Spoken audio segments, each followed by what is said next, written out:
So by embracing your own truth, because you were broken, you became an expert in mending? That's beautiful. Couldn't have said it better myself. Thank you. Yes, my own brokenness causes me every day to be humble enough to get on my knees, to pray for spiritual wisdom. I couldn't relate to what other teachers were writing, to be honest with you, pieces of it, but I kept thinking there's got to be something. I mean, I've been in this path for 20 years. I've been writing for 15 now. And, I was like, what about this darkness? What about my insecurity? What about my self-hate? I agree 100%. And realizing that when you're part of the universe, so there's no such thing as a one-sided magnet. You have to have both those traits, and it's fantastic that you mentioned it and that you wrote a whole book about it, because you're absolutely right, Debbie. So many people I talk to will say that, and then they fall into that rut where they don't feel good enough because they're reading other people's book and they make themselves sound amazing when they know that they have these thoughts that they're classifying as not good. Right, and their ego is comparing themselves to some teacher, and we have to realize that if you think somebody else is fabulous, fantastic, smart, brilliant, whatever, that's you. You're just seeing you in them. That's a part of you that's waiting to be reclaimed. And that's why I decided actually to make a film with Drew Harriott, who directed The Secret, and he just made the Moses Code with us, and Mickey Willis from Elevate Films, to really talk about what is this mechanism of projection where we are so quick to give our light away, so quick to give our gifts away, and to think other people have something that we don't. And I always make fun because I always said when I wanted to grow up, I wanted to be Marianne Williamson. I wanted to write A Return to Love, not The Dark Side of Light Chasers. Right. But now that the shadow's getting hot, I'm like, oh, I'm glad to be me, Yeah. Well, because what happens, Debbie, also is we're, in our society especially, we're such a celebrity society that we start reading other people's books and stuff like that, and that's good. They have some good information. But then we make the mistake where we become cheerleaders of other people's victories instead of realizing that if we do what they did, we can get what they got and build ourselves like they built themselves.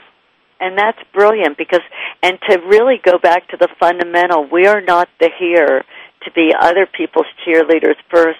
We're here to be our own cheerleader, and once we are our own, we can truly stand for other people. When people come up to me at my lectures or book signings or whatever, and are transferring their light on me, and how do I know that? They're going, oh, Debbie, like that. I say, stop that. I don't need your light. I have enough of my own. I'm here to help you reclaim your light. And we need all our teachers to do that today. Yes, I am great, but you are great too. If you see that in me, it's because you are that. I need you to reclaim yours. And then we get that we're all peers. We're all not on an ego level, but on a soul level. We all have darkness and light. We all have love and hate. We all have courage and we all have fear. And it's not... I always say, don't think that love is when you wake up feeling good and you have enough money in your bank and everybody's doing the way and you have the right partner and all that and you look good. Is that love? Love is when you wake up feeling unworthy, insecure, you're having a job crisis or a health crisis, and then you choose to love yourself or find the love inside of you. Now, that to me is real courage, and that to me is real love. You are absolutely right, and there's so many people who fall into that rut. They fall into that rut of cheerleading for someone else. They fall into that rut of and Debbie, sometimes some books are also they're leading you towards get away from an ego. Don't it's oneness with the universe and ego.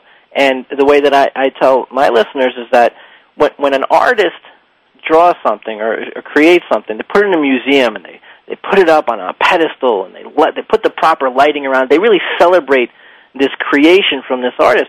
Well, we, created by the greatest artist, shaped by the most magnificent artist, God, it's okay to celebrate ourselves also and to have that ego, just like we celebrate. Why would we celebrate something someone else made and then forget to celebrate something God made that is absolutely powerful and wonderful? So I'm really glad that you put that in your book. And Steve, what you're saying is so important, because in minimizing our own gifts, we are really shunning the divine, because we are the unique expression of the divine, each and every one of us. So if I minimize my contribution, and to know that our gifts, and, you know, when I write a great book, I'd love to say I wrote it, but the truth is I pray and plug in and it comes through me. That's John exactly Denver right. said that about the songs. He goes, you know, I'm just the smart one that downloads them. They're all there. It's just a matter of who's catching them. You're absolutely right. And the people who listen to Debbie, and I'm getting a lot of great feedback, Debbie, people love listening to you.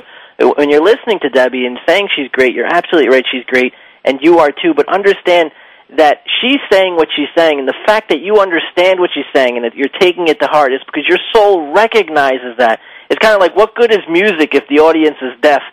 You're not deaf. You're recognizing what she's saying. You're feeling it in your heart because your soul's recognizing it as something it already knows.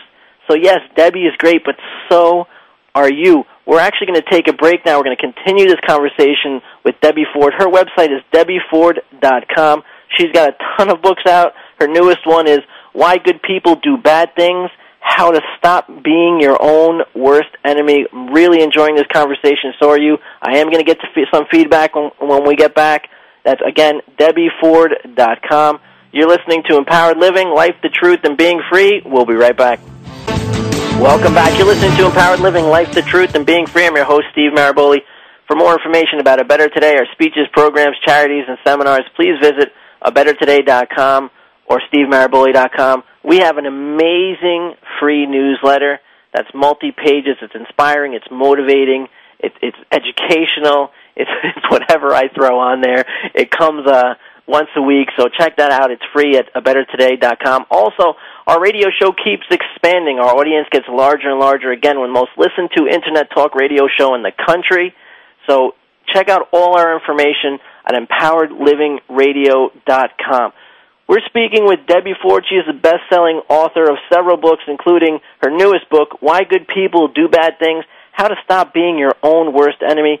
Debbie's website is debbieford.com. Debbie, we're getting tons of feedback of people who are sitting either in their cubicles, their living rooms, they're listening in their cars, and they want to know how they can break free from their rut, how they can embrace this, all aspects, their multidimensional selves, how can they embrace themselves and really propel themselves forward, like you did.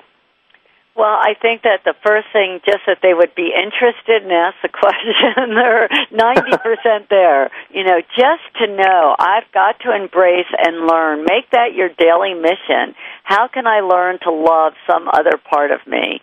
You know, I'm going to give a few quick examples, and I always use myself because I'm so flawed, but to really get, you know, my thing was always that I'm stupid, because I had a brother, for God's sakes, who read encyclopedias.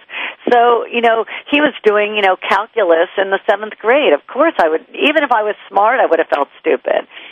But ultimately, when I went back to school and was to become a therapist, and I couldn't really understand why it took so many people so long to make me understand a couple of pages or a concept, you know, I started praying. Pray. I needed something greater than myself to get me to get this information because I knew I needed it. And it was through that. If I had felt like I was smart, if I had felt like I was, you know, a know-it-all or brilliant, I would have never gone to the place I went to, which was really my hands and knees and a power that I didn't even understand, to get my brilliance.